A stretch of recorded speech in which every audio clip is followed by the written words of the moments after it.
लोग। आजादी के पहले देश को गोरों ने लूटा और आजादी के बाद गोरों के रूप में आज नेता और चोर इंजीनियर ठेकेदार लूट रहे हैं। अच्छा ये बताइए, गोरा सही या आज का चोरा सही? आज का चोरा गलत है, गोरों ने तो कुछ छोड़ दिया। अब जरा सोचिए, ये पुल कहते हैं ना कि बिहार में बहार है और पुल गिरने की भरमार है। 1.5 साल के अंदर ही 7वां पुल गिर गया है बिहार के अंदर। और ये पुल नहीं, ये जो है ये समझ जाइए कि एक नाली बना रहा था, नाली जिस तरीके यार सबकी गलती है। सोचिए कि इन चोर लोगों से 12 साल 10 साल के अंदर एगो पुल बनकर तैयार नहीं हुआ यार। इनको अपना घर बनाना होता तो ये लोग 2 साल के अंदर बना देते, लेकिन इनको एक पुल बनाना है तो ये 2 साल का बनने वाला पुल 12 साल में नहीं बना पा रहे हैं। भरपूर पैसा मिला है नहीं है पुल में, ये ईमानदारी के साथ 80% भी पैसा लगाए होते तो ये पुल जो है अररिया का सबसे मजबूत पुल बनता। लेकिन दुर्भाग्य है कि ये लोग, सोचिए ये पुल नहीं, ये तमाशा बनाया इन लोगों ने, तमाशा, ताश के पत्तों की तरह का तमाशा। बदनाम किया है भैया, देखिए ना इतना लोहा से ईंट। अरे मैं अररिया के अंदर ऐसा ऐसा घर देखा हूँ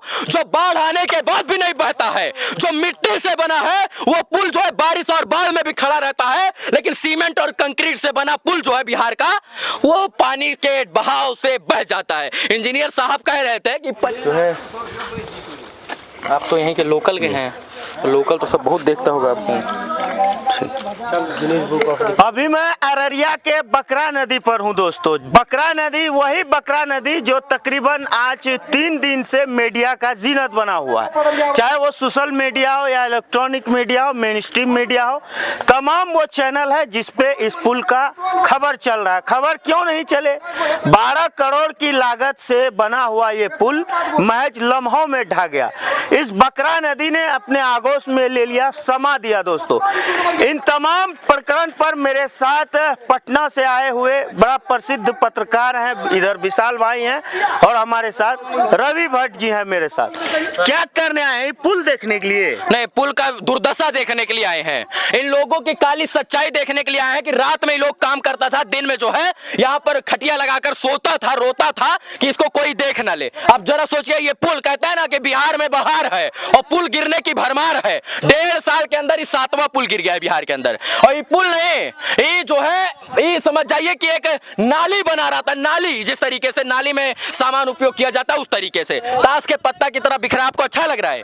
आजादी के बाद गांव का लोग जो है वो सोच रहा था कि हमको पुल पर चलकर नाव जो है पार करने का मौका मिलेगा, लेकिन ऐसा कुछ हुआ नहीं। बर्बाद कर दिया इन लोगों ने। 12 करोड़ रुपए को पानी में बहा दिया है। बालू मिट्टी, इसी नदी का बालू निकालता था, इसी से बना देता था। किसकी गलती आप मानते हैं, ये बताइए, आप किसको दोषी मानते हैं? इंजीनियर, ठेकेदार, इसके बाद यहाँ के अधिकारी, कर्मचारी, पदाधिकारी, इसमें काम करने वाले जेई, इंजीनियर, सबकी गलती है। सोचिए कि इन चोर लोगों से 12 साल 10 साल के अंदर एगो पुल बनकर तैयार नहीं हुआ यार। इनको अपना घर बनाना होता तो ये लोग 2 साल के अंदर बना देते, लेकिन इनको एक पुल बनाना है तो ये 2 साल का बनने वाला पुल 12 साल में नहीं बना पा रहे हैं। भरपूर पैसा मिला है, रुपया मिला है, एक गाड़ कर तोप कर पैसा अपने घर में रख लिए। फलनवा को इतने % कमीशन जाएगा, धमाके को इतना % कमीशन जाएगा, इनका काम यह है। लेकिन पुल बनाने का काम किसी का नहीं है।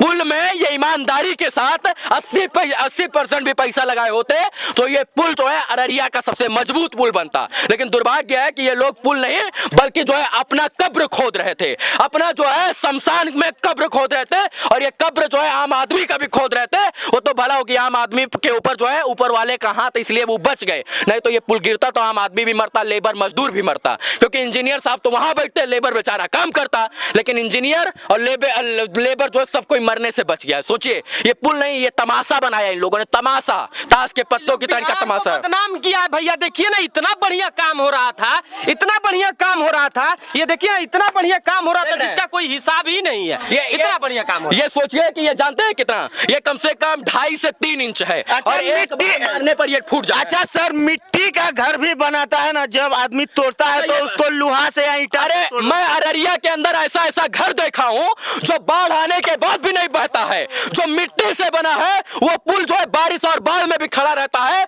लेकिन सीमेंट और कंक्रीट से बना पुल जो है बिहार का, वो पानी के बहाव से बह जाता है। इंजीनियर साहब कह रहे थे कि पनिया का दोष है, अरे नदी का दोष है, बस नदी का दोष है पागल। नदी का दोष होता तो हमको भी नदी बहा ले जाती। अगर नदी का दोष होता तो जो है जौनपुर में गोमती नदी के ऊपर बना शाही पुल भी ढह गया होता। मुगल के द्वारा बना गया था, मुगल के द्वारा बनाया। गंगा नदी के ऊपर बना हुआ गांधी सेतु बिठाया जाता और इसके बाद हुगली नदी के ऊपर बना जो है पुल जो है, इसके बाद कौन सा पुल है वो, हावड़ा ब्रिज बिठाया जाता। लेकिन अंग्रेजों ने ईमानदारी के साथ काम किया। गोरों ने हमको जो है कम लूटा, इन चोरों ने हमको लूटा, गोरों से ज्यादा इन चोरों ने हमको लूटा है। और गोरों ने तो देश को लूटा, ये लोग चोरों ने पूरे बिहार को और पूरे समाज को और पूरे सिस्टम को लूट कर बर्बाद कर रहे हैं। बिहार में क्यों इस प्रकार का घटना उत्पन्न होता है और किसी राज्य में तो हम लोग सुने सादा है भैया, बिहार के लोग सीधा साधा है।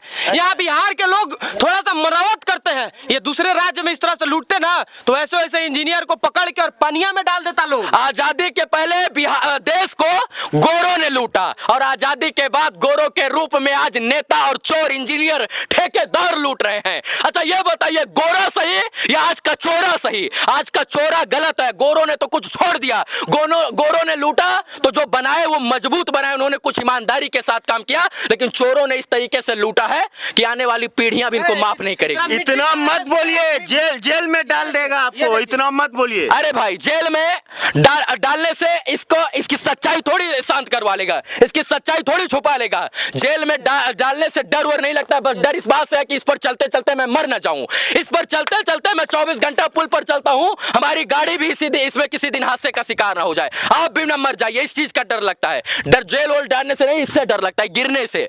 हर 15वें 20वें दिन, हर दूसरे महीना हमको पुल का न्यूज दिखाना पड़ता है, हमको दुख होता है। एक बात बोले, सर्ट और टैक्स का पैसा जो है वो पुल में बनाया जाता है, सर्ट वाला लेते हैं तो पैसा जो है इसमें लगाया जाता है टैक्स का, लेकिन उसको भी ये लोग उपयोग नहीं करता है। देश के गरीबों का हक लूटने वाले देशद्रोहियों पे देशद्रोह का मुकदमा लगना चाहिए, इसलिए कि इस मिट्टी का पैसा हमारा, इस गरीब के टैक्स का पैसा अगर ये लूट रहे हैं तो ये देशद्रोह है। ये देश का पैसा लूट रहे हैं, देश के गरीबों का पैसा लूट रहे हैं, तो ये ठेकेदार और ये अधिकारी ये देशद्रोह है, देशद्रोही है और इन पे देशद्रोह का मुकदमा होना चाहिए।